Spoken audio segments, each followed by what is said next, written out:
شروع اللہ کے نام سے جو بڑا مہربان نہایت رحم کرنے والا ہے۔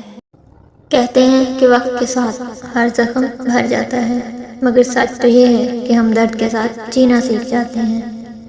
پریشان نہ ہو، اللہ پاک راستے پہلے ہی بنا دیتا ہے، لیکن عطا صرف بہترین وقت پر کرتا ہے۔ بال تو پھر لڑائی جھگڑے سے ایک قدم پیچھے ہٹ کر تباہی روکی جا سکتی ہے۔ جن کا بھروسہ اللہ ہو ان کی منزل کامیابی ہے۔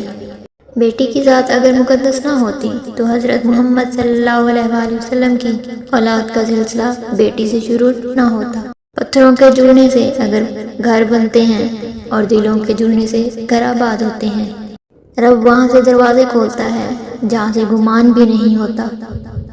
شخص بن کر نہیں، شخصیت بن کر جیو، کیونکہ شخص تو ایک نہ ایک دن مر ہی جاتا ہے، لیکن شخصیت ہمیشہ زندہ رہتی ہے۔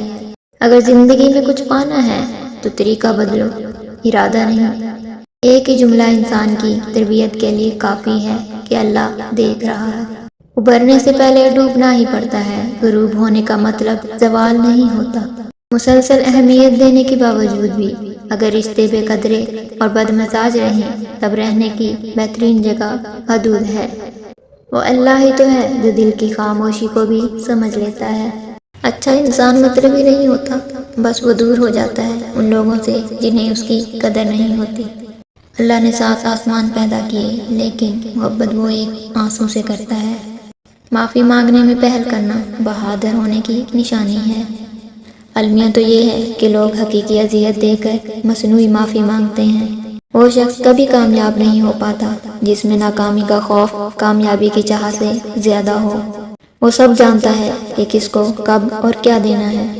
لوگوں کو کوئی فرق نہیں پڑتا کہ آپ خوش ہیں یا نہیں، انہیں صرف اس بات سے فرق پڑتا ہے کہ آپ نے انہیں خوش رکھا ہوا ہے یا نہیں۔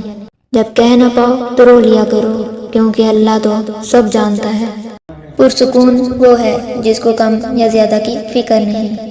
جب کسی کا وقت آپ سے قیمتی ہو جائے تو وہاں آپ بھی اپنا وقت، احساسات اور جذبات ضائع مت کیجیے۔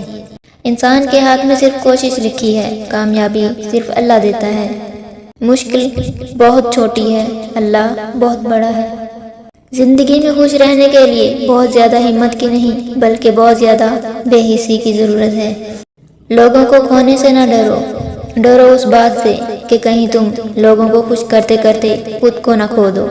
خود کو اللہ کے راستے سونپ دو، پھر چمکتی ہوئی قسمت دیکھو۔ تمہاری تنہائی تمہیں جس طرف مائل کرتی ہے، بس وہی تمہارے اندر کی حقیقت ہے۔ کسی کے اکتائے ہوئے لہجے، تھکے ہوئے لفظ اور بے مروت رویے آخر آپ کو بھی تلف کر ہی دیتے ہیں۔ تم چاہ بھی نہیں سکتے اگر اللہ نہ چاہے۔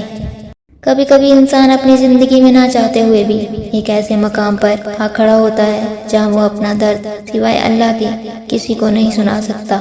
سوچ اچھی ہونی چاہیے، کیونکہ نظر کا علاج تو ممکن ہے لیکن نظریے کا نہیں۔ دل جس بات پر ضد کرتا ہے، رب اسی بات پر آزماتا ہے۔ اچھا اور سچا تعلق رکھنے کے لیے اداکاری کی نہیں، وفاداری کی ضرورت ہے۔ جو لوگ جھک جاتے ہیں وہ کمزور نہیں ہوتے، بس ان میں رشتے نبھانے کی چاہت دوسروں سے زیادہ ہوتی ہے۔ یقین کیجیے کچھ باتیں صرف اللہ سے ہی کرنے والی ہوتی ہیں۔